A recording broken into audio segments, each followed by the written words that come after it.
네, 링 밖으로 나간 박지기왕 만나는 시간입니다. 국민의힘 김재원 최고위원 자리하셨습니다. 안녕하십니까? 안녕하세요. 예, 오늘의 박지기 상대를 먼저 알아보겠습니다. 요즘 그 후쿠시마 원전 예. 처리수 또 오염수를 방류한다 이런 이야기에 또 편승해서 너무 과장되게 국민들 불안을 일으키는 일부 뭐 전문가라고 그 자신들은 주장하는 분들이 있어요. 사실 이 과학적으로 따져보면 그렇게 근거는 없는 것 같은데 그분들이 좀 자중했으면 좋지 않을까. 국민들 불안을 너무 많이 부추긴다. 부추기고 있거든요. 네. 실제와 관계없이. 네. 그러면은 앞으로 정말 우리 사회가 한 번씩은 과거에 잘못되었던 것도 돌이켜 봐가면서 걸러줘야 되지 않을까 생각하거든요. 제가 청와대 정무수석으로 일할 때 사드 배치가 있었어요. 네. 근데 그때 현장에 가서 뭐 전부 튀겨져 죽는다, 뭐 성주 참외가 사드 참외된다, 뭐 그래가지고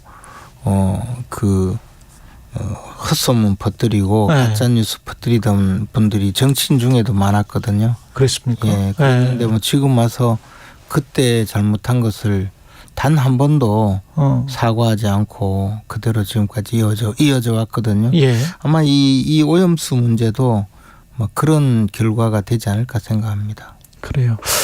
그랬으면은 좋겠습니다. 그냥 과학적으로 서로 간에 막 지금 이야기를 하는데 저도 그 이야기에는 동감하는 게 일단 자연정화 그다음에 그게 인체에 얼마나 쌓이고 우리가 죽을 때까지 얼마나 먹고 그게 얼마나 먹은 게 진짜 암이나 뭐에 어떤 정확한 인과관계 그거는 저도 매우 의심스럽습니다. 저도 매우 의심스러운데 딱 한 가지 그동안에 우리가 암이나 뭐 이런 거에 안 걸리게 하기 위해서 탄고기도 안 먹고 전자파도 좀 안 쏘려고 하고 뭐 여러 가지 활동을 하잖아요. 그러면서 좀 안 좋다고 하는 거는 좀 멀리 하지 않습니까? 그거야 뭐 당연하죠. 그렇죠. 그러니까 미세먼지도 안 쉬려고 하고. 우리가 이제 예. 광우병 사태도 겪었고요. 예. 그 앞에 뭐 또 그 이후에 사드 문제도 그렇죠. 겪었고 과거에 보면 인천공항 그 건설할 때도 예. 그 인천공항을 건설하면서 그 바다 준설을 하고 메꿔야 되거든요. 예. 그 앞에 바다 준설을 하면 거기에 납 성분이 전부 떠올라 한반도 서해안에는 모두 납 중독이 될 거라고 주장했던 학자도 있어요. 그러나 그리고 뭐 또 인천공항에 그 활주로를 건설하면 집안 치마가 시작돼서 10년도 못 돼서 공항 문 닫아야 될 거라고 주장했던 분들도 있거든요. 그분도 멀쩡한 대학 교수들이에요. 그런데 그 이후에 한 번도 자기가 잘못했다고 인정한 사람들이 없어요. 그러면 예. 또 그런 분들은 환경론자이기 때문에 또 가서 제주 제주도의 해군기지 들어올 때 또 반대하고 뭐 천성산 그 터널 뚫을 때 도롱뇽 다 죽는다고 반대하고 뭐 이런 일이 우리가 과거에 너무나 오랫동안 축적되었기 때문에 예. 지금 와서 이번 문제를 단순히 그렇게 다룰 것이 아니라 과거에 그 모든 것을 한번 돌이켜봤으면 좋겠어요. 알겠습니다. 그 인사 이야기를 지금 해야 되는데 개각을 단행했는데 어떻게 보십니까? 대통령 비서관들이 5명 정도가 차관으로 간 게 이게 역대 처음이에요? 어떻게 보세요? 이게 처음이었던 것 같기도 하고. 차관 인사를 네. 이렇게 네. 몰아서 많이 한 것도 조금 이례적이죠. 보통 예. 장관들은 바꾸면 국민들의 어떤 시선이 새로운 사람에게 기대해 보자 이런 느낌이 드는데 차관 인사를 뭐 이렇게 대량으로 한 적은 사실 없다가 보니까 주목받는 것 같아요. 그렇죠. 예. 그리고 사실 대통령 비서실의 비서관이 1급 공무원들이거든요. 차관급으로 승진해서 가는 경우가 굉장히 많았어요. 다만 그것이 이제 이렇게 인사를 한꺼번에 하면서 그중에 대통령 비서실 소속 비서관들이 5명이 포함되어 있다 해서 조금 더 그 뉴스에 주목을 받는 거죠. 근데 이제 자꾸 이것을 뭐 대통령이 국정 장악력을 높이기 위해서 이렇게 한다. 예. 그런 논리로 끌고 가는데 예. 사실 대통령이 국정 장악력이 있어야 되죠.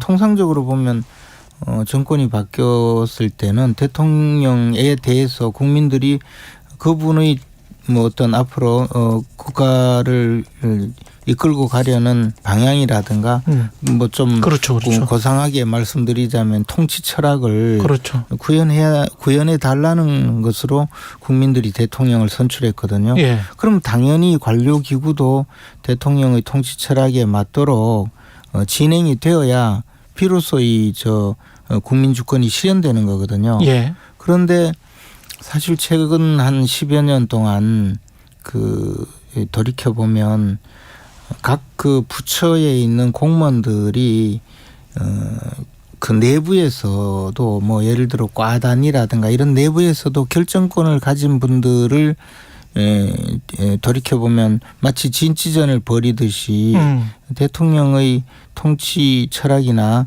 방향에 저항하고 실질적으로 움직이지 않는 경우가 굉장히 많았어요. 그래서 그것을 이른바 뭐 장관의 리더십이 부족하다든지 또는 장악력이 없다든지 이런 평으로 외부로 나오고 했는데요. 이제는 그런 어떤 잘못된 뭐 진치전을 벌인다고 할까 그분들과 어떤 민간 간의 연관관계에서의 이권 카르텔이 계속된다든지 하는 것을 이제는 막아야 된다는 그런 취지도 있다고 봐요. 근데 통일부 장관 후보자 같은 경우는 대통령의 이게 지금 철학을 말씀하셨습니다마는 대통령의 국정 철학과 일치하지 않은 것 같거든요. 왜냐하면 그동안의 남북 합의, 그 노태우 정부 때 만든 남북 기본 합의서까지 그냥 철폐해라. 그리고 북한 정권 타도해라라는 식의 주장을 해온 분인데 이게 게다가 통일부 장관 무슨 뭐 국정원 원장이라고 하면 이해할 것 같습니다만은 예? 통일부 장관 후보자예요. 통일부 장관 후보자가 어떤 말을 하셨다 하더라도 또 그 조직에 들어가서 자신의 그 직무를 수행하게 되면 그 다음에는 이제 현재 상황이 어느 정도인지 또 북한과의 관계가 어떻게 진행되어 왔는지 앞으로 또 어떻게 갈 건지를 생각을 하고 또 그에 맞춰서 반응을 하겠죠. 그럴까요? 그리고 네, 저는 조직 내부에서 그 활동하는 분들은 상당히 그에 대해서도 제약을 받게 되거든요. 그리고 김채환 국가공무원 인재개발원장 내정자 이 사람도 유튜브를 많이 했던데 이게 K방역 홍보를 위해서 문재인 대통령이 군 통수권자가 군인을 생체 실험의 대상으로 사용하라는 지시를 내린 셈이다.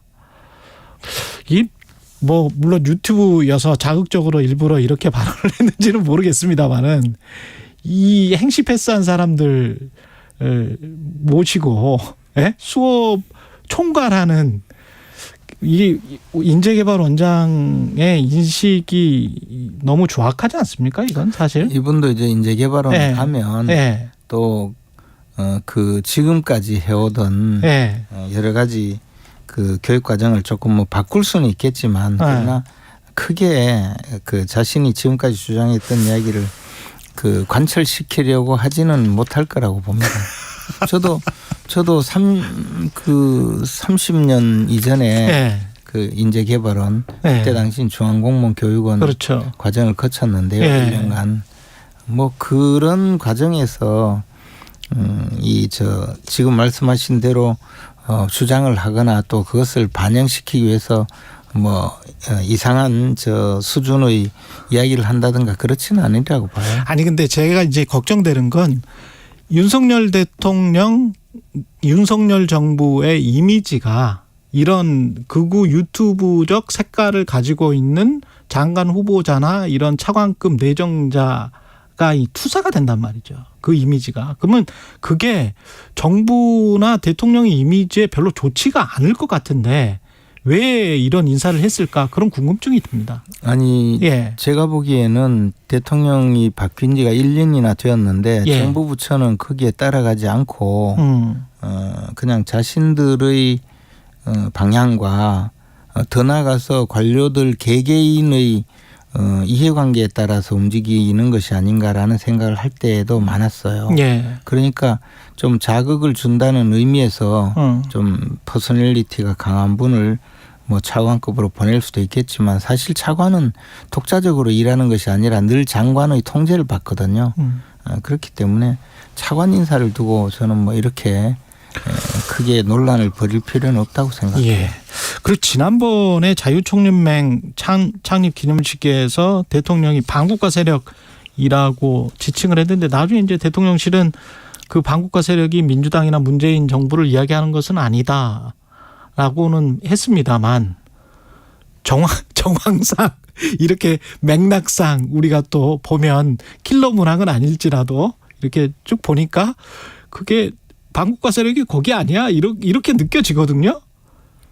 그렇게 지칭한 걸 아닐까요? 아니 그런데 네. 전임 뭐 대통령을 그렇게 지칭할 그 상황은 아니죠. 그리고 사실 종전선언을 해야 된다고 주장했던 많은 분들이 종전선언 이후에 결국은 그것이 빌미가 되어서 유엔 사령부가 해체되고 주한미군이 철수된다라는 그 내용까지 스스로 노리면서 정전선언 요구를 계속했었거든요. 예. 그러다 보면 사실 대한민국 안보에 큰 위협이 되는 주장을 한 거죠. 그렇게 해서 이 종전선언 자체를 마치 한반도 전체의 평화의 이 전제 조건인 것처럼 이야기한 것, 그리고 그를 통해서 자신들이 생각하는 어떤 방향으로 끌고 가려고 겉으로는 종전선언이지만 사실은 한반도에서의 그 주한미군 철수를 그 노리고 이야기를 했다면 뭐 그분들에 대해서 느끼는 것이 반국가 세력이다라고 할 수 있겠죠. 알겠습니다. 여기까지 듣겠습니다. 김재원 국민의힘 최고위원이었습니다. 고맙습니다. 고맙습니다. 박영수